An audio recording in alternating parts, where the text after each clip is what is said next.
ne crois pas que les médias sociaux aient complètement rempli la fonction, et en tout cas, ils ne se substituent pas à Google aujourd'hui, mais incontestablement, c'est une partie importante de la publicité en ligne, et puis c'est une partie importante dans le futur. Je ne crois pas que les médias sociaux aient encore pris un pourcentage significatif. Facebook représente à peu près 4 milliards de dollars de chiffre d'affaires, en comparaison avec Google qui doit représenter aujourd'hui une trentaine de milliards de dollars de chiffre d'affaires. Donc, on n'y est pas encore. Enfin, malgré tout, en 2 ans de temps, Facebook est passé de 0 à 4 milliards de dollars. Donc, c'est quand même non négligeable. Et je pense que à l'avenir, ça devrait continuer de monter. Je ne crois pas qu'on aura un Facebook au niveau de Google, mais je pense qu'on aura un Facebook qui sera significativement supérieur à ce qu'on a aujourd'hui. La totalité de la publicité média aux États-Unis représente à peu près 170-180 milliards de dollars. Le web, l'ensemble de la publicité digitale, c'est à peu près 40 milliards de dollars. Donc il en reste quand même 140, 130, 140 à aller chercher, essentiellement du display. Donc ça laisse pas mal de marge à l'ensemble des acteurs Internet pour évoluer. D'ailleurs, parmi les 3 objectifs de Google sur les prochaines années, le display est un objectif majeur. Facebook, lui aussi, essaye d'aller chercher du display et est en train de trouver une solution, de mettre en place une solution qui a l'air de commencer à fonctionner, qui s'appelle Facebook Exchange. Facebook Exchange, semblerait-il, marche bien et marche mieux que ce qui a été fait jusqu'à maintenant sur Facebook. Et donc, il semblerait qu'il y ait de l'avenir avec Facebook Exchange. La deuxième partie de ce que Facebook est en train de mettre en place en ce moment, c'est toute la partie mobile, puisque 60-65% du trafic de Facebook se passe aujourd'hui sur le mobile.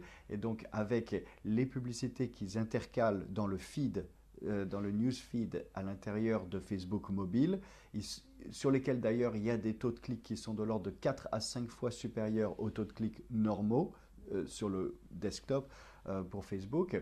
Il semblerait qu'il y ait là aussi un avenir pour la publicité sur Facebook. À mon avis, incontestablement, l'avenir est au display. Sur la partie search, on a probablement atteint des plateaux. Google fait bien son travail. La plupart des campagnes search qu'on fait sur Google souvent atteint ses limites lorsque on sort des mots-clés de marque.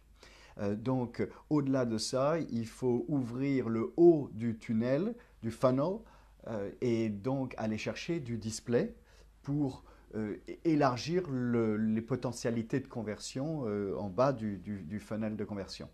Et donc, vraisemblablement, le display est l'avenir de la publicité en ligne et donc du social media. Je crois que le display a jamais vraiment existé énormément sur Internet. Les 10 dernières années d'Internet, c'était plutôt du direct response, du marketing direct, à travers des liens sponsorisés, au travers de tous les éléments qui consistent à obtenir une conversion immédiate par rapport à une action. D'accord ? Donc ça, c'est le marketing direct. C'est ce qu'Internet a été. Pourquoi ? Parce que c'était mesurable. Tout ce qu'on faisait sur Internet était mesurable jusqu'à maintenant. Aujourd'hui, on s'aperçoit des limites du marketing direct, qui d'ailleurs, ce n'est pas quelque chose de nouveau, parce que lorsque la publicité était traditionnelle, le marketing direct représentait que 20% du marketing total. La partie branding, la partie awareness, la partie stimulus a toujours été une partie extrêmement importante à travers la télévision, le print, la radio, etc.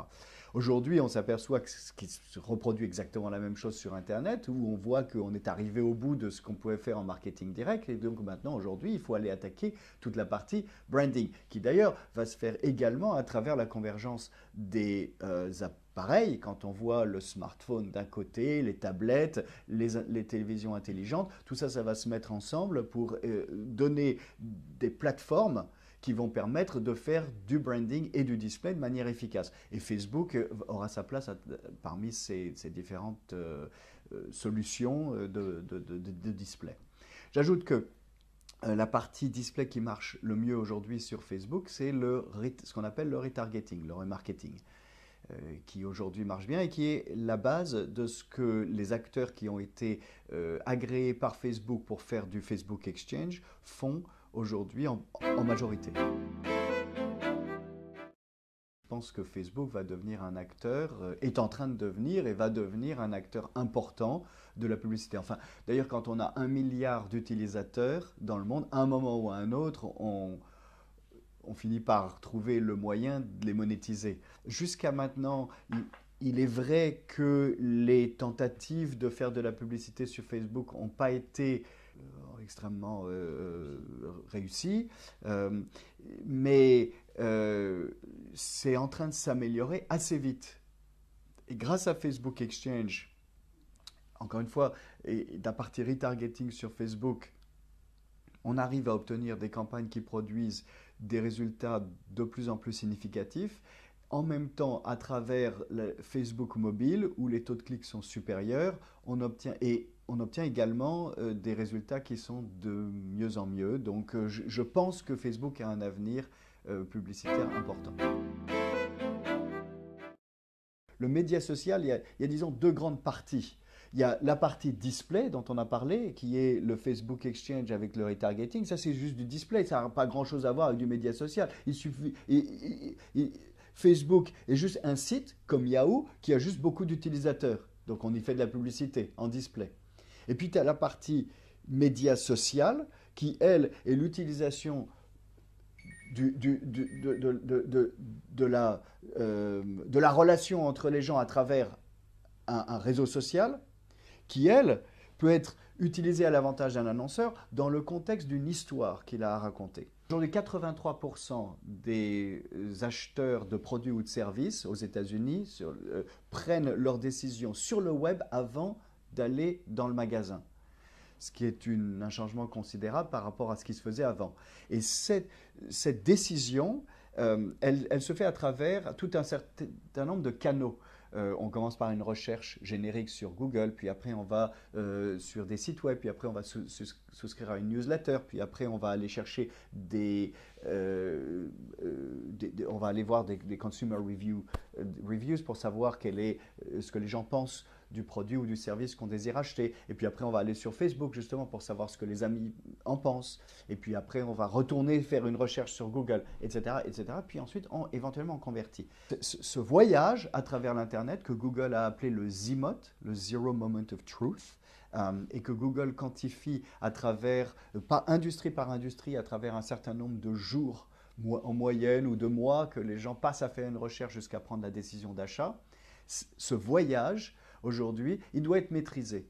Et il doit être maîtrisé à travers l'ensemble des canaux. Et le média social va être un des canaux qui est sur ce voyage et qui va s'intégrer dans ce voyage. Et si on raconte une histoire correctement qui correspond à ce que le consommateur veut sur ce voyage, le média social va prendre tout son intérêt du point de vue de la publicité.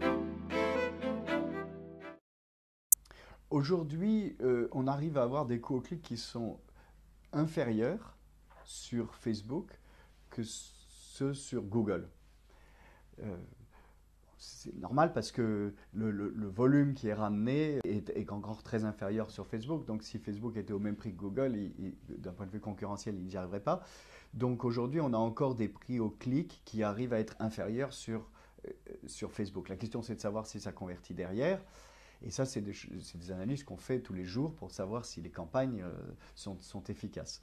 Mais on est encore dans une phase où les prix sur Facebook sont inférieurs en général à ceux de Google. Aux États-Unis, en effet, les coûts sont supérieurs à ceux de l'Europe, mais simplement parce que le médium est plus avancé aux États-Unis, donc la demande est supérieure, et comme c'est une relation entre la demande et l'offre, pour l'instant, les coûts sont supérieurs aux États-Unis. Dans les pays émergents, ce sera moins cher.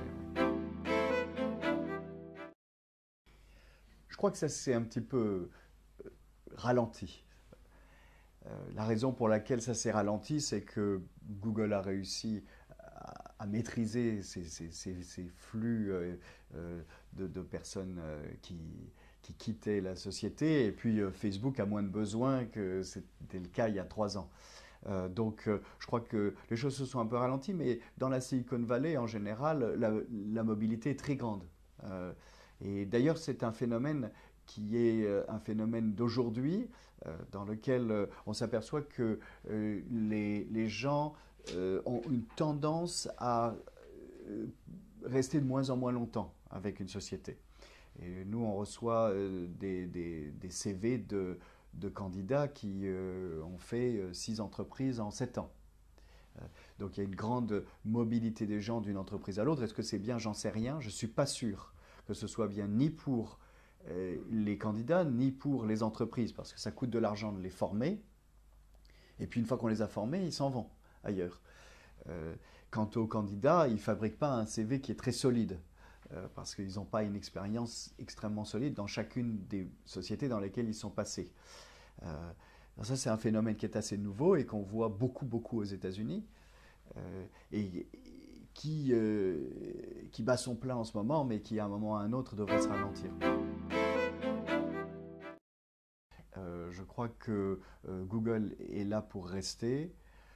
Je pense aussi que Facebook a des atouts considérables. Quand on a 1 milliard d'utilisateurs, on a des atouts considérables. La seule chose qui m'inquiéterait un petit peu du côté de Facebook, c'est que la société est dirigée par un jeune de 29 ans qui a la totalité des pouvoirs. Donc en matière de corporate governance, il y a certainement des choses à revoir au moment où la société grossit et commence à devoir avoir des structures qui sont plus disciplinées, disons, par rapport à sa croissance. C'est peut-être la seule inquiétude que j'aurais sur Facebook. Mais en dehors de ça, incontestablement, avec 1 milliard d'utilisateurs sur la Terre, Facebook a des atouts considérables devant lui.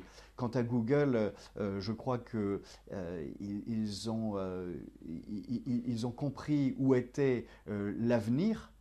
3 éléments: le display, le local et le mobile. Et je crois qu'ils font des efforts considérable pour être présent sur ces 3 éléments. Et puis avec le cash qu'ils ont dans la banque, d'ailleurs tout autant Facebook que Google, ils ont les moyens aujourd'hui de pouvoir éventuellement résister à un assaut qui viendrait d'une petite start-up extérieure. Il y a une règle sur le web que j'ai observé depuis les 10 années que j'ai passées dans cette industrie, qui est que le gagnant, le premier est le gagnant. Le premier sur un marché est le gagnant. Il n'y a pas eu un autre eBay, il n'y a pas eu un autre Amazon, et aujourd'hui il n'y a pas un autre Facebook. Et donc je crois que lorsqu'une société, même de la taille de Google, essaie de courir après un gagnant, et un gagnant qui court aussi vite que Facebook et qui a la taille de Facebook, c'est extrêmement difficile.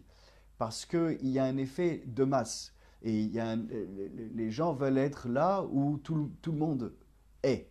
Et donc c'est extrêmement difficile de faire concurrence à une plateforme où tout le monde est déjà. Sauf si on vient avec une idée révolutionnaire. Alors on pourra par exemple dire que Pinterest pourrait être une idée qui pourrait éventuellement un jour concurrencer. J'y crois pas beaucoup, mais au moins il y a une idée nouvelle. Alors que Google Plus a fait uniquement que de reproduire ce que faisait Facebook. Donc j'ai pas une confiance énorme dans leur capacité à réussir. Google réussira ailleurs. Je crois que Google Plus était indispensable pour eux pour essayer de contenir et puis de garder un certain nombre d'utilisateurs dans leur sphère, mais je ne crois pas énormément à la réussite de Google Plus.